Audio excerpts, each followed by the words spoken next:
ಮುದ್ದು ಪುಟಾಣಿಗಳೇ, ಕೆಲವೊಂದು ಪದ್ಯಗಳನ್ನು ಓದಿದಾಗ ಅವು ಹೊರನೋಟಕ್ಕೆ ಯಾವುದೇ ಅರ್ಥವನ್ನು ಸೂಚಿಸುವುದಿಲ್ಲ.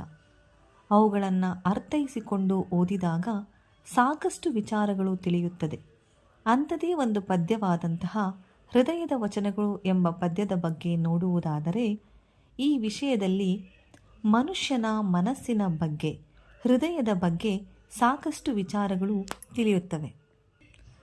ಹೊರನೋಟಕ್ಕೆ ಮನುಷ್ಯನ ಶರೀರ ಒಂದೇ ಆದರೂ ಮನುಷ್ಯನ ಒಳಗಡೆ ಇರುವಂತಹ ಮನಸ್ಸು ನಾನಾ ರೂಪಗಳನ್ನು ಹೊಂದಿರುತ್ತದೆ.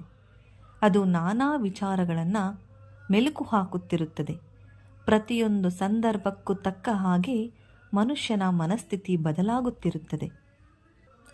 ಒಬ್ಬ ಮನುಷ್ಯನಲ್ಲಿ ಕೆಟ್ಟ ಗುಣಗಳು ಹಾಗೂ ಒಳ್ಳೆಯ ಗುಣಗಳು ಎರಡೂ ಇರುತ್ತವೆ. ಪರಿಸ್ಥಿತಿಗೆ ತಕ್ಕ ಹಾಗೆ ಮನುಷ್ಯ ಅವುಗಳನ್ನು ಪ್ರದರ್ಶಿಸುತ್ತಾನೆ.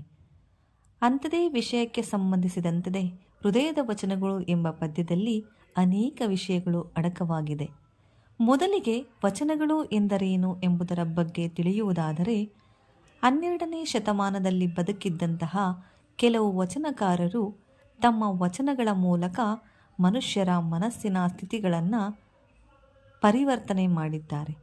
9 ತಡವೆ ಉಪಕರಿಸಿ ಒಮ್ಮೆ ತಪ್ಪಲು ಮೊದಲಿನೆಲ್ಲವ ಮರೆವರಯ್ಯ, 10 ಬಾರಿ ಮೆಚ್ಚಿ ಮತ್ತೊಂದು ಬಾರಿ ಟೀಕಿಸಲು ಕೆರಳಿ ಜರೆವರಯ್ಯ, ಸ್ತುತಿಗೆ ತಲೆಯೋಲಯಿಸಿ ನಲಿದೊಲಿಯುವುದಯ್ಯ ಲೋಕ, ಓಲೈಕೆಯ ಚಾಳೀಯ ದೂರೀಕರಿಸಯ್ಯ, ಸ್ತೋತ್ರಾತೀತ ಹೃದಯೇಶ ಸೋಮೇಶ.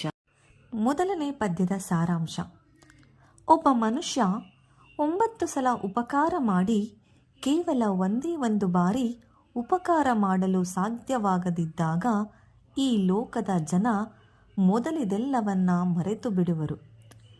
10 ಸಲ ಮೆಚ್ಚಿ ಕೇವಲ ಒಂದೇ ಸಾರಿ ಟೀಕಿಸಿದರೆ ಅವರು ಕೋಪಗೊಂಡು ನಿಂದಿಸುವರು. ಹೊಗಳಿಕೆಗೆ ಮೆಚ್ಚುವರು, ಸಂತೋಷದಿಂದ ನಲಿದಾಡುವರು. ಇಂಥ ಲೋಕವನ್ನು ಮೆಚ್ಚಿಸುವಂತಹ ಚಾಳಿಯನ್ನು, ಅಂದರೆ ಗುಣವನ್ನು ದೂರ ಮಾಡಯ್ಯ. ಹೊಗಳಿಕೆಗೆ ನಿಲುಕದಂತಹ, ಇಂದ್ರಿಯಗಳ ಹಿಡಿತಕ್ಕೆ ಸಿಗದಂತಹ ಹೃದಯದ ಈಶನೇ ಸೋಮೇಶನೇ ಎಂದು ಕವಿ ಆ ದೇವರಲ್ಲಿ ವಿನಂತಿಸಿಕೊಳ್ಳುತ್ತಿದ್ದಾರೆ.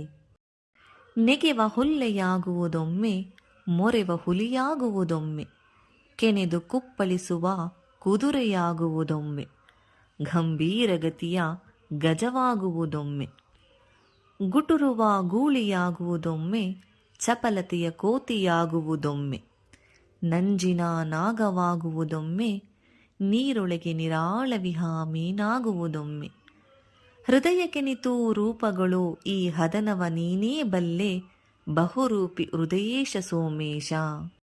ಎರಡನೇ ಪದ್ಯದ ಸಾರಾಂಶ: ಒಮ್ಮೆ ಜಿಗಿಯುವ ಜಿಂಕೆಯಂತೆ, ಮತ್ತೊಮ್ಮೆ ಗರ್ಜಿಸುವ ಹುಲಿಯಂತೆ, ಮಗದೊಮ್ಮೆ ಹಾರುತ್ತಾ ಜಿಗಿಯುವಂಥ ಕುದುರೆಯಂತೆ, ಇನ್ನೊಮ್ಮೆ ಗಂಭೀರಗತಿಯಾಗಿರುವ ಆನೆಯಂತೆ, ಒಮ್ಮೆ ಹೂಂಕರಿಸುವ ಗೂಳಿಯಂತೆ, ಚಪಲತೆಯ ಕೋತಿಯಂತೆ, ನಂಜಿನ ಹಾವಿನಂತೆ ಮತ್ತು ನೀರಲ್ಲಿರುವ ನಿರಾಳವಾಗಿರುವ ಮೀನಿನಂತೆ ನಮ್ಮ ಹೃದಯ ಅನೇಕ ರೂಪಗಳನ್ನು, ರೀತಿಗಳನ್ನು ಪರಿವರ್ತಿಸುತ್ತಿರುತ್ತದೆ.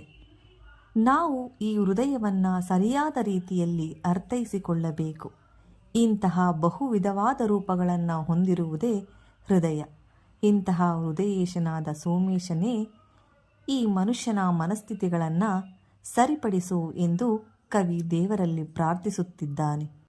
ಎನಿತು ಭಾಷೆಗಳ ಕಲಿತಡೇನು, ಹೃದಯದ ಭಾಷೆ ಕಲಿಯದನ್ನಕ್ಕ, ಎನಿತು ನುಡಿ ಸಡಗರ ತೋರ್ದಡೇನು, ಎದೆಯ ಮಿಡಿತವರಿಯದನ್ನಕ್ಕ, ಎನಿತು ಶೋಧನೆ ಗೈದಡೇನು, ಹೃದಯದ ಶೋಧನೆ ಗೈಯದನ್ನಕ್ಕ, ಎನಿತು ಸಾಧನೆ ಗೈದಡೇನು, ಹೃದಯದ ಬೆಸುಗೆ ಸಾಧಿತವಾಗದನ್ನಕ್ಕ, ಇವೆಲ್ಲದಕ್ಕೂ ಜೀವಭಾವದಾತ ನೀನೇ ಕಾರಣ, ಹೃದಯೇಶ ಸೋಮೇಶ.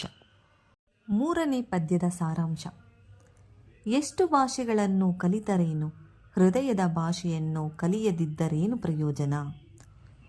ಎದೆಯ ಬಡಿತವನ್ನು, ಅಂದರೆ ಅದರ ಸ್ಪಂದನವನ್ನು ತಿಳಿಯದೆ ಎಷ್ಟು ಸಡಗರದ ನುಡಿ ತೋರಿದರೂ ಉಪಯೋಗವಿಲ್ಲ. ಹೃದಯವನ್ನು ಅರಿಯದೆ ಬೇರೆ ಎಷ್ಟೇ ಶೋಧನೆಗಳನ್ನು ಮಾಡಿದರೂ ಲಾಭವಿಲ್ಲ. ಹೃದಯವನ್ನು ಜೋಡಿಸದೆ ಎಷ್ಟೇ ಸಾಧನೆಗಳನ್ನು ಮಾಡಿದರೂ ಪ್ರಯೋಜನವಿಲ್ಲ. ಈ ಎಲ್ಲವುಗಳಿಗೂ ಒಡೆಯನು ನೀನೇ ಎಂದು ಕೊನೆಗೆ ಆ ಸೋಮೇಶನಿಗೆ ಹೊಡೆಯನ್ನ ಹೊರಿಸಿದ್ದಾರೆ ಕವಿ ಅಮೃತ ಸೋಮೇಶ್ವರರವರು. ಅಂದರೆ ಒಬ್ಬೊಬ್ಬರು ಒಂದೊಂದು ರೀತಿಯಲ್ಲಿ ಹೃದಯವನ್ನು ಅರ್ಥೈಸಿಕೊಂಡಿದ್ದಾರೆ. ಕಾರಣ ಕವಿ ಇದನ್ನು ಸರಿಯಾಗಿ ಅರ್ಥೈಸಿಕೊಳ್ಳಿ ಎಂದು ಕೇಳಿಕೊಳ್ಳುತ್ತಿದ್ದಾರೆ. ನೋಡಿ ಮಕ್ಕಳ, ಮನುಷ್ಯನ ಮನಸ್ಥಿತಿ ಒಂದು ರೀತಿ ಇದ್ದಾಗೆ ಮತ್ತೊಂದು ರೀತಿ ಇರುವುದಿಲ್ಲ. ಸೊ ಯಾವುದೇ ವಿಷಯವನ್ನೇ ಆಗಲಿ ಸರಿಯಾದ ರೀತಿಯಲ್ಲಿ ಅರ್ಥೈಸಿಕೊಳ್ಳಬೇಕು.